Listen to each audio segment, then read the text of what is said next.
Hey Tim, this is Ben Iron from Tuckahoe, New York. You are watching Idiotic Ramblings with Life is Good. Come on.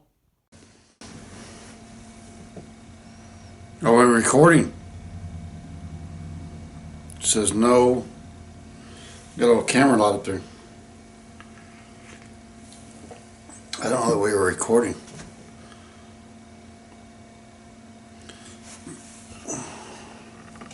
Good morning, guys. I'm not sure we are recording. So we're going to stop that right there and see if we can replay. Good morning again. Let's get my office turned on here. Lieutenant Dan's no longer behind me. Lieutenant Dan was my little rifle I had back there on the shelf. Some people showed some concern over Lieutenant Dan, so we put Lieutenant Dan back in the gun safe for safekeeping. Hang on, what am I doing here? Input. I'm doing laundry, so I kind of keep an eye on my wash machine if I have the doors swung the right way. Yep, the doors swung the wrong way. Anyway, a few videos back, someone said, "Oh, he must be paranoid with all these security cameras." Put the cameras in a long time ago. I was an older road driver. That way I could tell what my yard looked like and what my house looked like. And I've been out in California for 3 weeks. I might get home to see. So sometimes you want to see your house. And plus it works out a valuable tool. I can sit right here and see somebody's in my driveway, who's knocking at my door, when the UPS has dropped off a package. I want to show you guys something. Hang on one second. So this ink pen right here I got from Thermo King in North Carolina. Paid $1,100 and I got 2 ink pens. What I love about this ink pen is this tip. It works great for moving things around, you know, or your GPS device on the windshield, you can type in stuff. Really nice. Love that soft tip. You guys see that? Love it, right? Paid $1,100 for those 2 pens. Technically I did not for the pens. I paid $1,100 for some overpriced AC line that was broken. Probably $50 and $1,100. Love Thermo King. So these people, marketing strategy, sent me this bunch of mail yesterday, order form,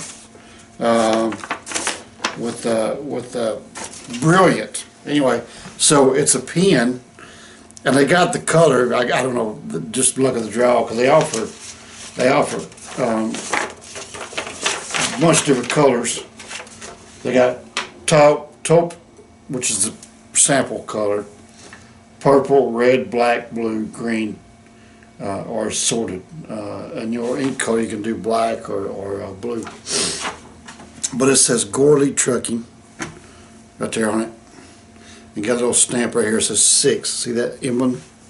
6. That's how long Gorley Trucking has been around. 6 years. So I'm going to order me some pens. And you can order anywhere from 50 all the way up to 700. And so I got to decide if I want blue ink or black ink. So I don't know. I like the black. Blue comes in better, but anyway, I love this pen. I'm definitely going to order them. I'm going to do it, man. So that National Pen Company, brilliant marketing strategy. So thank you for this is not a mail call. This is junk mail. This junk mail turned out to be a valuable. I love it. So we're going to order some pens because it's got the tip. I forgot that, right? It's got the soft tip, so you can do your GPS devices, navigation, and whatnot. Phenomenal. Fantastic. Love it. Love it. Some guy called me on my coffee mug yesterday. This is Guinness's mug. I don't think so. Well, didn't say Guinness nowhere on it. It's a good coffee mug. I was using my Landstar mug. I need to get one of some of these made. It says Gorley Trucking Little GT. Speaking of that, let me be right back. So my trailers hit the ground Monday. My 3 new trailers I bought. But I had Thunder Graphics make me up. The company color of the trailers are going to be, well, you can't see it, royal blue. I just made it for the back window of the Dodge, Gourlay Trucking. And got some little GT royal blue decals. It's got a silver back on it, but anyway, these are royal blue. So I was going to do Tennessee orange, but decided against that. So our company color trailers will be 3 foot by 9 foot. Gourlay Trucking with a big 3 foot by 3 foot, what, 4 foot GT on there. And got a small 3-inch. Dropped it. Small 3-inch flat black. I think it's flat black. It looks kind of glossy. I told him flat black, but it might be gloss black. GT for my son. For the back window of his car. But anyway, so we got our trailer decals in the mail yesterday. Monday was a holiday. Everything was closed. So mail came yesterday and got that going. Now, so misspoke on the video the other day. Oh yeah, but anyway, back to the trailers. Yeah, the 3 trailers came in Monday. 3 new ones came in, and so I've got to work on routing guys back. We'll get into that in a moment. I misspoke in that video I put out Monday about I have this folder, unpaid bills folder. I don't really need that because what happens is my Fogline software will keep up. You can click a little report on there that says show unpaid bills, and it will keep up with what has not been paid out. So it's real easy. Fogline software is the bomb. There's so many reports it runs, it's phenomenal. And so like when one of these, like this last year loaded, when it pays, I'll log into the Fogline, check it, mark it paid. So I don't really need this unpaid folder. It's just at my fingertips and easy. I mean, but Fogline makes it even easier because the tool's there. So anyway, so I realized that when I said it in the video, I should have retracted them, but I did not. So, and also anyway, so back to topic here. I don't know that we really had a topic, did we? But my 3 trailers came in Monday, and the 3 guys I want to get them dispersed to was the first 3 guys I brought on, because the last 2 guys I brought on, one's pulling a brand new trailer, and the other one's trailer's got 35,000 miles on it when we got it. So those are 2 really good trailers. Even though they're all 20, the 2 they got it, one's 2018, one's 2019, but even though all their trailers are 2018 or newer, but just because they're 2018s, they've been in service for a year and they've been beat to crap, you know. I shouldn't say beat to crap, they're in good shape. But they've already had their first set of tires and brakes done. And the company I leased to still not really a big fan of the tires, which is a good hard compound tire. So it's probably good for the rental market. So anyway, back to the trailers. So one guy, we're going to go up Friday. He's going to drop his and pick one of mine up. The other guy I want to give one to is in Washington. He's going to stay home until, well, he lives in Oregon, so he's going to go home today in Oregon. He ordered a new laptop, sent to his house. He's going to go by and get it, along with some other things that has his house since he started work here. And then when he comes back, whenever he gets back over this way, we'll get him one of my new trailers and turn in the rental. The other guy's in New Jersey. I'm not sure what his plans are at the moment. We're going to give him one of the new ones and turn in his lease trailer as well. Because the other 2 guys, I'd like to keep it. So, not quite sure what I was going to do. Some guys in the comments section don't have any idea what it is I'm doing. They don't have a clue. They just run off their mouth about stuff they know nothing about. But I made a comment about not being a dispatcher. I don't want to be a dispatcher. Guys that operate this level don't want a dispatcher.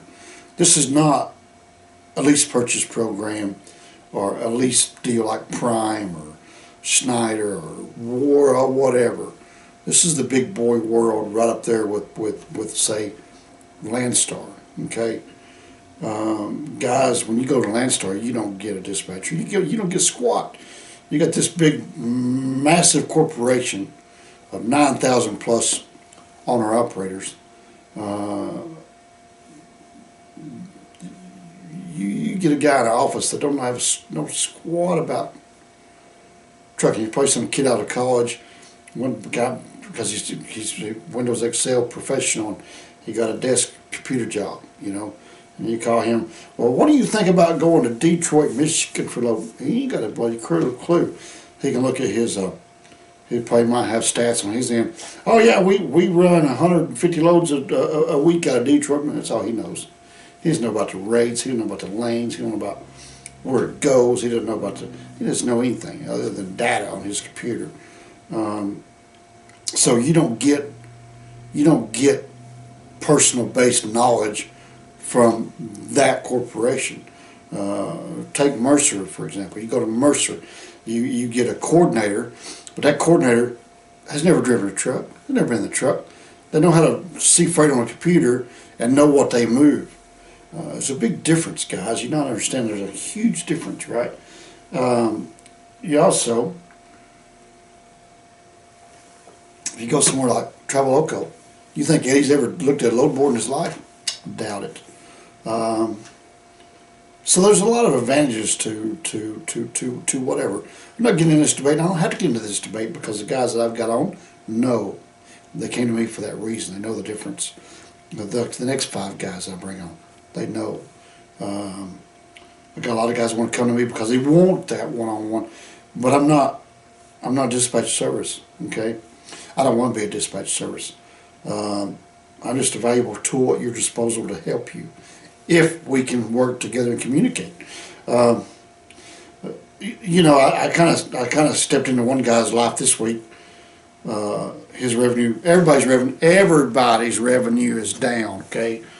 Everybody, all across the board. It don't matter what YouTuber you watch. It doesn't matter unless you look at Chad Bobbitt. He's the rate per mile master, okay? Everybody's revenue is down, right? I don't normally call out names or whatever, and I'm not attacking Chad. Chad's a great guy. Don't watch his stuff. I watch sailboat channels. I don't watch trucking videos. So, anyway, all across the board, rates are down, freight's down. It's this time of year. It does it every time. Last January was phenomenal. A lot of people jumped into the trucking industry because, oh my God, rates are phenomenal. This. This year we're back to normal. We're back to where it was 2 years ago, right? So now it's down. Everybody's crying like a stuck pig. Nothing's changed, man. It's the freight industry. It's always been that way. Always, you know. So I love all these people who jump into trucking. They spend their whole life savings that they're retired and won't go buy a truck because they watch my videos. And then they get out here in the real world and the rates are crap and they're like, oh my God. So you can't jump into trucking because you want to make money. You jump into trucking because you love trucking.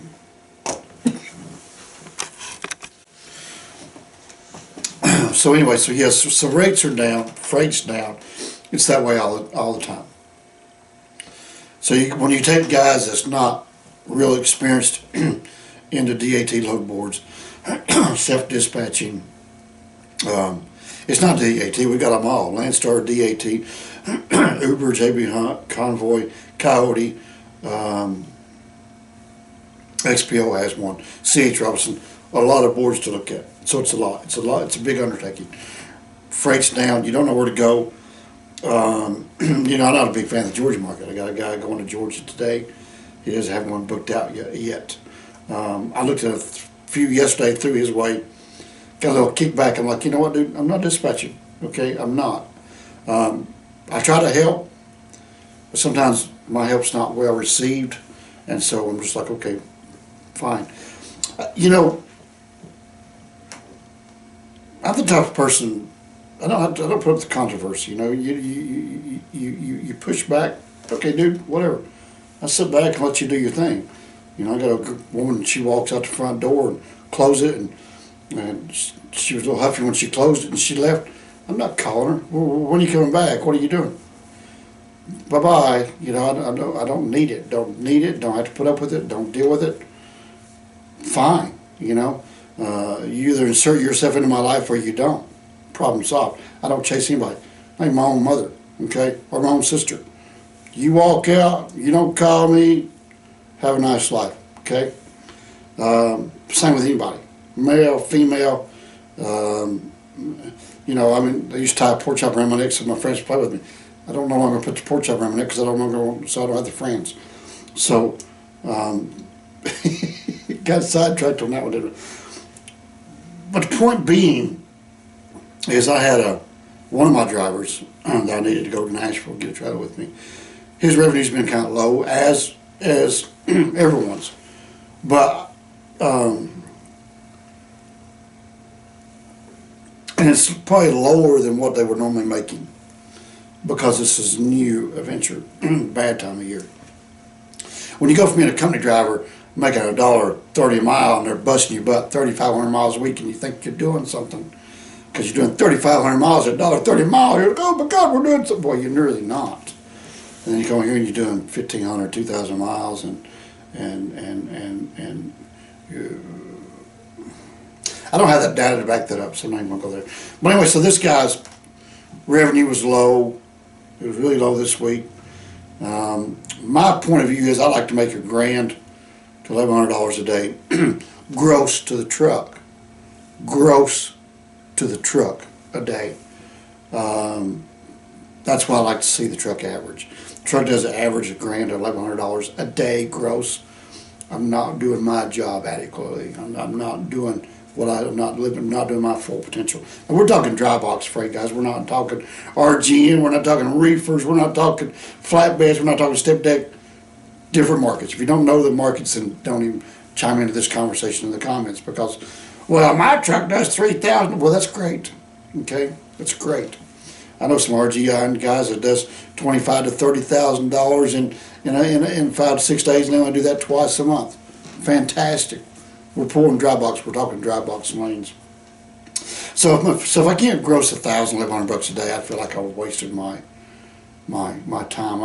I very rarely I book a truck for $650 on a 250 mile run. I'm going to bid that at $1,000 minimum because I want to make $1,000, $1,100 a day gross to that truck. I'm not going to tie my truck up for $500, $600 on the gross side. I'm not going to do it. I'll sit there empty. And that's another controversial topic. I shouldn't say I'll sit there empty because I always find that load. I find it. I pick it. Someone's pulling my sister's daycare. So I took the bull by the horns the other day. Another thing, on the weekend, that's where I get in trouble on the weekends. I'll go west because I want to make that good revenue per weekend rates, you know. And I'm watching that guy over at my sister's daycare. I'm not sure who that is. Oh, I think it might be my nephew. Let me put on my glasses. I think that's my nephew. Yeah. I put a bag of trash in the back of his truck yesterday, so he's probably taking my trash out. So anyway, that's where Miss Lieutenant Dan. Hold on a second, I gotta open these blinds up.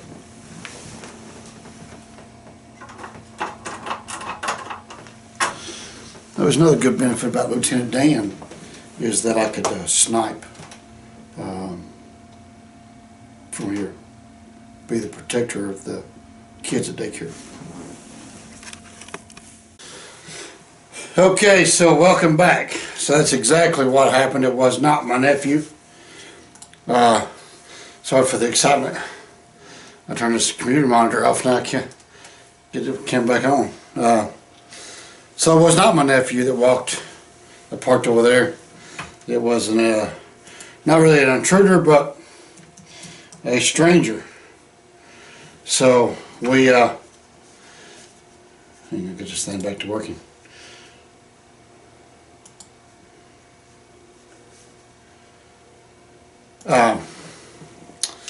So I got a bird line sight of the daycare from here.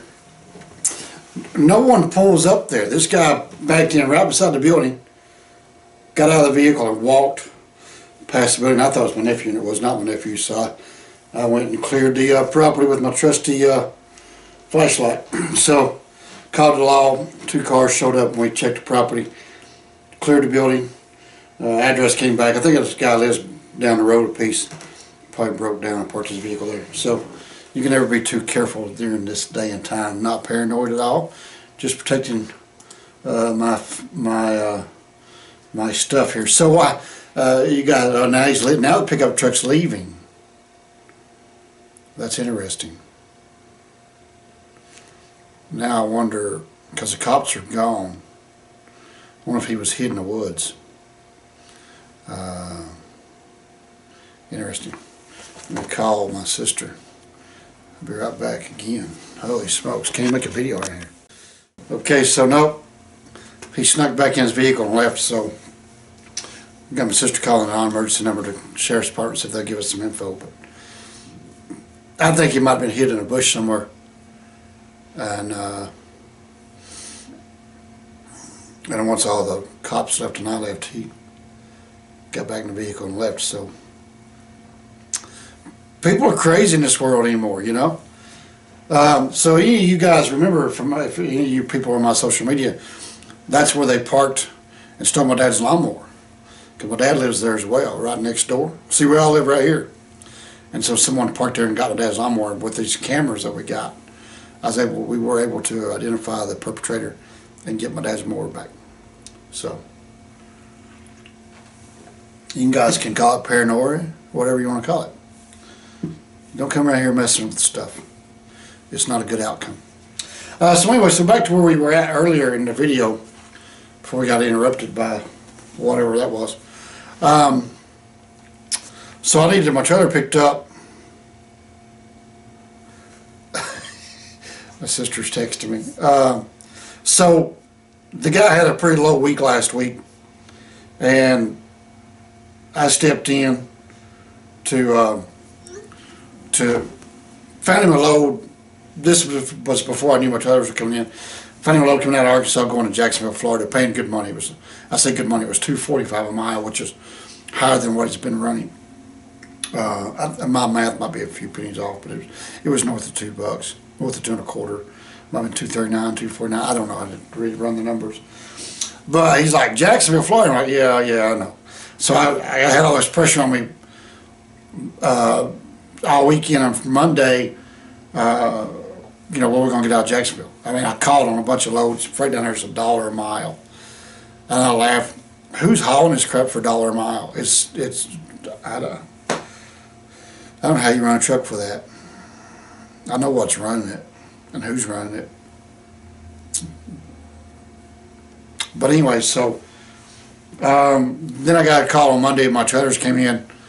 So now I had to go from point A to point B. I had to go to Nashville. I'm like, anytime you set up a load alert or try to find a load going to a pinpoint location, you lose your shirt. So I found a load picking up in Port Wentworth, Georgia's 145-mile deadhead, going right to Nashville, picking up Thursday, delivering Friday, which works out perfect. Gets the guy where I need him to be.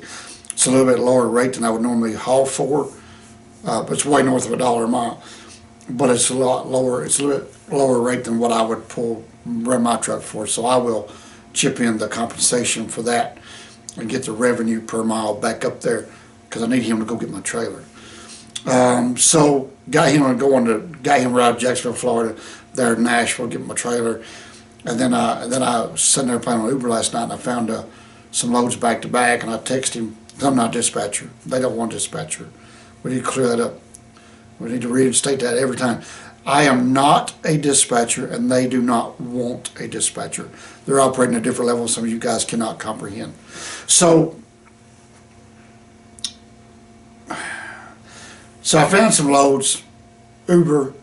I said, hey, what do you think about this, this, and this? Because if he got stuck in Nashville all weekend, I was going to pay him layaway rate to sit in Nashville because he's doing me a favor getting my trailer, which is going to be his trailer to pull. But anyway, it's still a company trailer. So ran all that past him, and he said, yep, I like it, book it. So I booked them all. I got him going from Kentucky to Pennsylvania, drop back, it's just right across the Pennsylvania border, drop back into Ohio, pick up a load out of Ohio. This happens on Friday. Now, Friday at 1400 we pick up a load, take it to Pennsylvania for Saturday morning delivery. Then we pick up a load on Saturday in Ohio that goes to Fort Worth, Texas for Monday. And then we got a load out of Fort Worth, Texas on Monday. 5 hours after he unloads on Monday in Fort Worth, going right to his buddy's house in Arkansas. So from Monday to Monday, well, I'm sorry, Tuesday, I got him a gross revenue of 72.90 on the gross side, which is a lot higher than where he's been previously. So I just kind of stepped in and intervened and did that, and so we got his revenue up for the week and sending him home on Tuesday because he hasn't been home since he started work here, and it's been about 3 weeks, and so go home, refresh, regroup, restock, take a few days, get your stuff together, and then we'll hit it again. You come out here and pounding, and for peanuts that were where the rates are, it will burn you up in a hurry. So I took control, got it set up, kind of like the guy with the Pete sent him to New Jersey.